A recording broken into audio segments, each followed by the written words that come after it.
Hello friends, இன்றைக்கி நம்ம daily லைஃப்க்கு தேவையான யூஸ்ஃபுல்லான கிச்சன் டிப்ஸ் தாங்க பார்க்க போகிறோம். வீடியோ ரொம்பவே யூஸ்ஃபுல்லாக இருக்கும். ஸ்கிப் பண்ணாமல் ஃபுல்லாக பாருங்கள். நீங்கள் இப்போ தான் ஃபஸ்ட் டைம் பார்க்குறதா இருந்தால் சப்ஸ்கிரைப் பண்ணிக்கோங்க. ஆல் சிம்பிள் இருக்குது, அதுவுமே கிளிக் பண்ணி வச்சுக்கோங்க. இப்போ நம்ம வீடியோக்குள்ளே போகலாம். ஃபஸ்ட்டு டிப்ஸு என்னன்னு சொல்லி பார்க்கலாங்க. உங்கள் வீட்டில் நீங்கள் சாம்பார் செய்ய போகிறீங்களா? அப்போது கண்டிப்பாக இது போல் நீங்கள் செஞ்சு பாருங்கள்.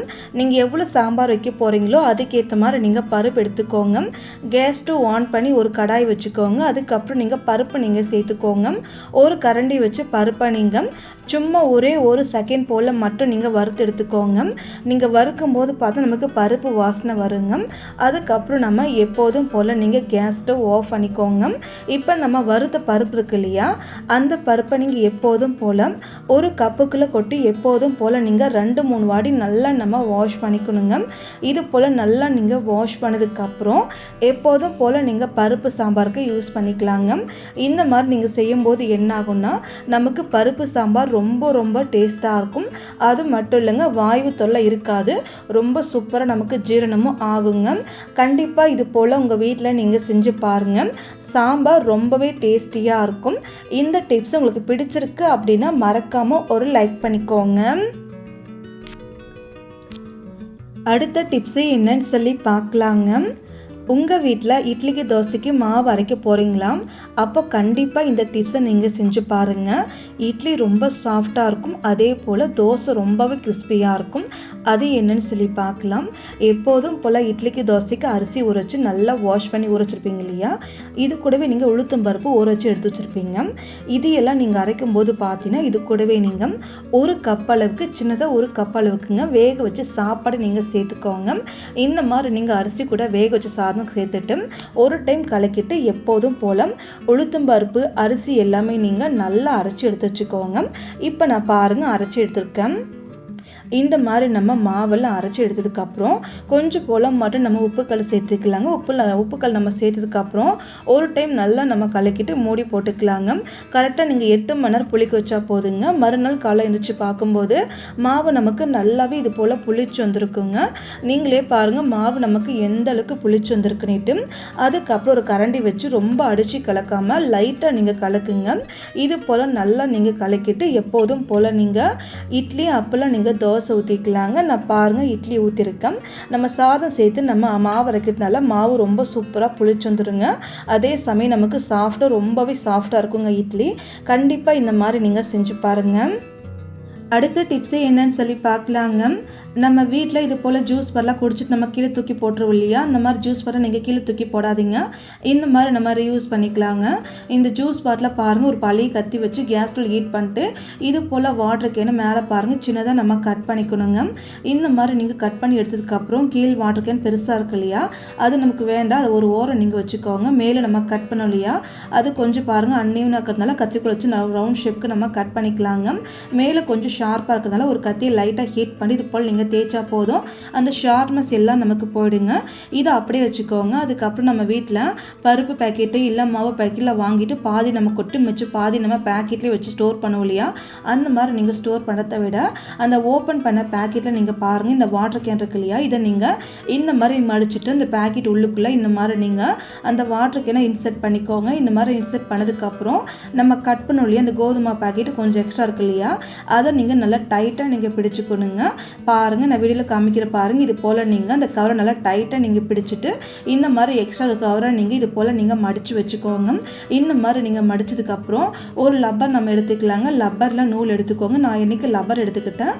அந்த கவரு அதே போல் அந்த வாட்டர் கேன் இருக்கு இல்லையா, அதையெல்லாம் சுற்றி நல்லா டைட்டாக நம்ம லப்பர் பேண்டு போட்டு விட்டுக்கலாங்க. பாருங்கள் இப்போ நம்ம லப்பர் பேண்டை போட்டு விட்டாச்சுங்க. இப்போ பார்க்கவே ரொம்பவே நீட்டாக இருக்குங்க. இப்போ நம்ம எப்போதும் போல் இந்த பேக்கெட்டை நீங்கள் இப்படியே ஓப்பன் பண்ணி யூஸ் பண்ணிக்கலாங்க. இந்த மாதிரி பண்ணும்போது அந்த மீந்து போன மாவாக இருக்கட்டும் பருப்பாக இருக்கட்டுங்க சீக்கிரமாக நமக்கு வண்டு பூச்சி விழுகாதுங்க. அது மட்டும் இல்லைங்க, எடுத்து யூஸ் பண்ணுறதுக்கு நமக்கு ரொம்பவே ஈஸியாக இருக்குங்க. நான் மூடியை ஓப்பன் பண்ணிக்கிட்டேன். அதுக்கப்புறம் நமக்கு பருப்பு தேவை இல்லை மாவு தேவைன்னா இந்த மாதிரி மூடி ஓப்பன் பண்ணி எப்போதும் போல் நீங்கள் கொட்டிட்டு எப்போதும் போல் மூடி போட்டு நீங்கள் ஸ்டோர் பண்ணி வச்சுக்கலாம். இந்த மாதிரி பண்ணும்போது அந்த மாவாக இருக்கட்டும் பருப்பாக இருக்கட்டுங்க நமக்கு நல்லா ஃப்ரெஷ்ஷாக இருக்குங்க. அதுக்குள்ளே வண்டு பூச்சி எதுவுமே நமக்கு விழுகவும் செய்யாதுங்க. கண்டிப்பாக இது போல் ஒரு டைம் நீங்கள் செஞ்சு பாருங்கள், ரொம்பவே யூஸ்ஃபுல்லாக இருக்குங்க. அடுத்த டிப்ஸு என்னன்னு சொல்லி பார்க்கலாங்க. நான் இன்றைக்கி பாருங்கள் இன்னொரு ஜூஸ் பாட்டில் எடுத்துருக்கேங்க. இந்த ஜூஸ் பாட்டிலையுமே நம்ம மேலே கவர் ரிமூவ் பண்ணிக்கலாங்க. அதுக்கப்புறம் நீங்கள் பார்த்தீங்கன்னா நம்ம ஒரு கத்தி எடுத்துக்கலாங்க. கத்தி எடுத்து நீங்கள் கேஸ் டூல் ஹீட் பண்ணிக்கோங்க. ஹீட் பண்ணதுக்கப்புறம் இந்த வாட்டருக்கு நம்ம கட் பண்ணிக்கலாங்க. நான் கட் பண்ணி காமிக்கிற பாருங்கள். இது போல் நீங்கள் பாதிக்கான நம்ம கட் பண்ணி எடுத்துக்கலாங்க. பாருங்கள் இப்போ நம்ம கட் பண்ணிட்டோங்க. அதுக்கப்புறம் நம்ம சிசர் எடுத்துக்கலாங்க. சிசர் எடுத்ததுக்கப்புறம் நீங்கள் பார்த்தீங்கன்னா அந்த வாட்டருக்கே நமக்கு அன்னைவனாக இருக்கிறதுனால கத்திக்குள்ள வச்சு நம்ம ரவுண்ட் ஷேப்பு கட் பண்ணி எடுத்துக்கலாங்க. இப்போ நம்ம மேல் மூடி மட்டும் எடுத்துருக்கோம். கீழே நம்ம கட் பண்ணோம் இல்லையா, அதை எடுத்து ஒரு ஓரம் வச்சுக்கோங்க. அதுவுமே நமக்கு தேவைப்படுங்க. இப்போ நம்ம ரவுண்ட் ஷேப்புக்கு கட் பண்ணதுக்கப்புறம் நீங்கள் பார்த்தீங்கன்னா அந்த பாட்டில் நம்ம வி ஷேப்புக்கு நம்ம கட் பண்ணிக்கணுங்க. நான் கட் பண்ணி காமிக்கிற பாருங்கள். இது போல் நீங்கள் கத்திக்குள்ள வச்சு வி ஷேப்புக்கு நம்ம கட் பண்ணிக்கலாங்க. இப்போ பாருங்கள் நம்ம வி ஷேப்பில் நம்ம கட் பண்ணியாச்சுங்க. அதுக்கப்புறம் நம்ம கட் பண்ண இடங்குதுலேயே அந்த இடத்துல நமக்கு ரொம்பவே ஷார்ப்பாக இருக்கும். அதனால் நமக்கு கையெல்லாம் கிழிக்க வாய்ப்பு இருக்குங்க. அந்த மாதிரி எதுவுமே ஆகாமல் இருக்க ஒரு கத்தியை நீங்கள் கேஸில் லைட்டாக ஹீட் பண்ணிட்டு கட் பண்ண இடத்துல லைட்டாக நீங்கள் தேய்ச்சி விட்ருங்க. இந்த மாதிரி பண்ணும்போது அந்த ஷார்ப்னஸ் எல்லாமே நமக்கு போயிடுங்க.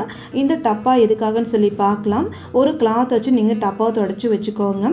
அதுக்கப்புறம் நம்ம வீட்டில் மாவு பொருள் இல்லை பருப்புக்கெல்லாம் எடுக்கிறதுக்கு கிளாஸு இல்லை கப்பல் நம்ம போட்டு வச்சுருக்கோம் இல்லையா, அதுக்கு பதிலாக நீங்கள் இந்த மாதிரி வாட்டர் கேன் ரெடி பண்ணி நீங்கள் போட்டு வச்சுக்கலாங்க. இந்த மாதிரி பண்ணிக்கும் போது நமக்கு அழகாக நம்ம கைப்பிடி மாதிரி ரொம்பவே அழகாக இருக்கும். எடுத்து யூஸ் பண்ணால் நமக்கு ரொம்பவே நீட்டாக இருக்கும். இதுக்குன்னு தனியாக எந்த ஒரு கப்புமே நீங்கள் போட்டு வைக்க வேண்டிய அவசியமும் இருக்காதுங்க. கண்டிப்பாக இந்த டிப்ஸை நீங்கள் ட்ரை பண்ணி பாருங்கள். ரொம்பவே யூஸ்ஃபுல்லாக இருக்கும். எப்போதும் போல் உள்ளே வச்சு நீங்கள் க்ளோஸ் பண்ணி யூஸ் பண்ணிக்கலாங்க. அடுத்த டிப்ஸே என்னன்னு சொல்லி பார்க்கலாங்க. நம்ம வீட்டில் இது போல் சின்ன சின்ன டப்பாலாம் இருக்குல்லையே, இந்த மாதிரி டப்பான்னு எடுத்துக்கோங்க. இதெல்லாம் நமக்கு தூக்கி போடாதீங்க. இதுவுமே நம்ம எப்படி யூஸ் பண்ணலான்னு சொல்லி பார்க்கலாம். இந்த டப்பா அப்படியே இருக்கட்டுங்க. அதுக்கப்புறம் நம்ம ஒரு கத்தி எடுத்துக்கலாங்க. கத்தி எடுத்து லைட்டாக நம்ம கேஸ் டூல் ஹீட் பண்ணிக்கலாங்க. ஹீட் பண்ணதுக்கப்புறம் அந்த மூடி இருக்கு இல்லையா, அந்த மூடில் நீங்கள் சின்ன சின்ன ஹோல்ஸாக நீங்கள் போட்டுக்கணுங்க. கொஞ்சம் லென்த்தாக கொஞ்சம் சின்ன சின்ன ஹோல்ஸாக நீங்கள் போட்டுக்கணும். நான் போட்டு காமிச்சிட்ருக்கு பாருங்கள். இந்த மாதிரி நீங்கள் சின்ன சின்ன ஹோல்ஸாக நீங்கள் இந்த மூடி ஃபுல்லாகவும் எத்தனை ஹோல்ஸ்னால் நீங்கள் போட்டு விட்டுக்கலாங்க. நான் இப்போ பாருங்கள் மொத்தமாக ஒரு 12 ஹோல்ஸ்க்கு நான் போட்டிருப்போம் போல். இந்த மாதிரி நீங்கள் ஹோல்ஸ் நீங்கள் போட்டு வச்சுக்கோங்க. இதுக்காகன்னு சொல்லி பார்க்கலாங்க. நம்ம வீட்டில் ஸ்பூன்ஸ்லாம் யூஸ் பண்ணோம் இல்லையா, அந்த ஸ்பூன் எல்லாம் நீங்கள் வாஷ் பண்ணிட்டு அங்கங்கே நம்ம வச்சுட்டு நம்ம எடுத்து யூஸ் பண்ணும்போது நம்ம தேடிட்டே இருப்போங்க எங்கே இருக்குன்னு சொல்லிட்டு. அந்த மாதிரி நீங்கள் தேடாமல் இருக்க ரொம்ப ஈஸியாக ஆர்கனைஸ் பண்ண இந்த டிப்ஸை நீங்கள் ட்ரை பண்ணுங்கள். நம்ம வீட்டில் எத்தனை ஸ்பூன் இருந்தாலும் சரிங்க, அதுக்கேற்ற மாதிரி அத்தனை ஹோல்ஸ் நீங்கள் போட்டுட்டு அந்த ஸ்பூன்ஸ் எல்லாமே இதுக்குள்ளே ஆர்கனைஸ் பண்ணிக்கலாங்க. நான் போட்டு காமிக்கிற பாருங்கள். இந்த மாதிரி நீங்கள் ஹோல்ஸுக்குள்ளே ஒவ்வொரு ஸ்பூனாக நீங்கள் ஆர்கனைஸ் பண்ணிக்கலாங்க. இந்த மாதிரி ஆர்கனைஸ் பண்ணிட்டு உங்களுக்கு எங்கே வேணுமோ அங்கே கொண்டு போய் நீங்கள் வச்சு யூஸ் பண்ணிக்கலாம். இந்த மாதிரி பண்ணும்போது நமக்கு இடம் ரொம்பவே சேவ் ஆகும். அது மட்டும் இல்லைங்க, பார்க்கும் நமக்கு ரொம்ப நீட்டாக இருக்கும். எடுத்து யூஸ் பண்ண நமக்கு ரொம்பவே சூப்பராகவும் இருக்குங்க. கண்டிப்பாக இந்த மாதிரி நீங்கள் ட்ரை பண்ணி பாருங்கள். செலவே இல்லாமல் ஆர்கனைஸ் நம்ம வீட்டிலே நம்மளே ரெடி பண்ணிடலாம். ரொம்பவே யூஸ்ஃபுல்லாக இருக்குங்க. அடுத்த டிப்ஸு என்னன்னு சொல்லி பார்க்கலாங்க. நம்ம 3வது டிப்ஸில் கோதுமை மாவுக்காக ஒரு மூடி நம்ம கட் பண்ணோம் இல்லையா, அதோட பாதி தாங்க இது நம்ம எப்படி யூஸ் பண்ணலான்னு சொல்லி பார்க்கலாங்க. இந்த பார்டர் நமக்கு ரவுண்ட் ஷேப் இல்லைங்க, அங்கங்கே கொஞ்சம் கொஞ்சம் கோணையாக இருக்கிறதுனால நம்ம கத்திரிக்கோல் வச்சு ரவுண்ட் ஷேப்புக்கு நேராக நம்ம கட் பண்ணிக்கலாங்க. பாருங்கள் இந்த மாதிரி நம்ம ரவுண்ட் ஷேப்புக்கு நம்ம கட் பண்ணியாச்சுங்க. இந்த டப்பா எதுக்காகன்னு சொல்லி பார்க்கலாங்க. நம்ம வீட்டில் அடிக்கடிக்கு நம்ம குழந்தைங்க பெரியவங்க யாராக இருந்தாலும் சரிங்க, பேனெல்லாம் அடிக்கடி யூஸ் பண்ணிட்டு அங்கங்கே வச்சுருவாங்க இல்லையா, அந்த மாதிரி பேனா பென்சில் ஸ்கேலாக எடுத்து நீங்கள் இந்த மாதிரி நீங்கள் கப்புக்குள்ளே போட்டு வச்சுக்கலாங்க. இந்த மாதிரி நீங்கள் போட்டு வச்சதுக்கப்புறம் நீங்கள் ஒரு டேபிள் மேலே ஒரு மூலையில் வச்சா போதுங்க. எடுத்து யூஸ் பண்ண ரொம்ப ஈஸியாக இருக்கும். பேனா எங்கேன்னு சொல்லி தேட வேண்டிய அவசியம் நமக்கு இருக்காதுங்க. கண்டிப்பாக இந்த டிப்ஸை நீங்கள் ஒரு டைம் நீங்கள் ட்ரை பண்ணி பாருங்கள். ரொம்பவே நமக்கு யூஸ்ஃபுல்லாக இருக்குங்க. அடுத்த டிப்ஸு என்னன்னு சொல்லி பார்க்கலாங்க. நம்ம வீட்டில் நம்ம சிலிண்டர்லாம் வாங்கணும்னா ஒரு இடத்துல இன்னொரு இடத்துல கொண்டு போய் நமக்கு ரொம்பவே கஷ்டமாக இருக்கும் இல்லையா, அதுக்கு இந்த டிப்ஸை நீங்கள் ட்ரை பண்ணுங்கள். ஒரு அரிசி பை எடுத்துக்கலாங்க. அரிசி பை எடுத்துகிட்டு நீங்கள் பார்த்தீங்கன்னா அது ஃபுல் சிலிண்டராக இருக்கட்டும் இல்லை காலியான சிலிண்டராக இருக்குங்க, எந்த சிலிண்டராக இருந்தாலும் இது போல் எடுத்துக்கோங்க. இந்த மாதிரி நீங்கள் அரிசி பை மேலே சிலிண்டரை கரெக்டாக சென்டரில் வச்சு விட்டுருங்க. இந்த மாதிரி நீங்கள் சென்டரில் வச்சதுக்கப்புறம் நீங்கள் பார்த்தீங்கன்னா அந்த அரிசி பை இருக்குல்ல, இந்த அரிசி பையை ஒரு பக்கம் நீங்கள் பிடிச்சிட்டு லைட்டாக நீங்கள் இழுக்கணுங்க. லைட்டாக நீங்கள் இழுத்தா போதும், ஒரு இடத்துல இன்னொரு இடத்துக்கு அந்த சிலிண்டர் ரொம்ப ஈஸியாக வரும். இதனால் நமக்கு தரையில் எங்கேயுமே நமக்கு டேமேஜ் ஆகாது, எங்கேயுமே நமக்கு அழுக்கு கரையும் படாது. கண்டிப்பாக இந்த டிப்ஸ் நீங்கள் ட்ரை பண்ணுங்கள். ஓகே ஃப்ரெண்ட்ஸ், இந்த டிப்ஸில் இந்த வீடியோ ஏதாச்சும் நீங்கள் யூஸ்ஃபுல்லாக இருக்குன்னு நினச்சிங்கன்னா மறக்காமல் ட்ரை பண்ணி பாருங்கள். மறக்காமல் பிடிச்சிருந்தால் ஒரு லைக் பண்ணிக்கோங்க, சப்ஸ்கிரைப் பண்ணிக்கோங்க. இது வரைக்கும் இந்த வீடியோ பொறுமையாக பார்த்த எல்லா ஃப்ரெண்ட்ஸுக்குமே ரொம்பவே நன்றிங்க. Thank you friends. நாளைக்கு பார்க்கலாம் வேறொரு வீடியோவில்.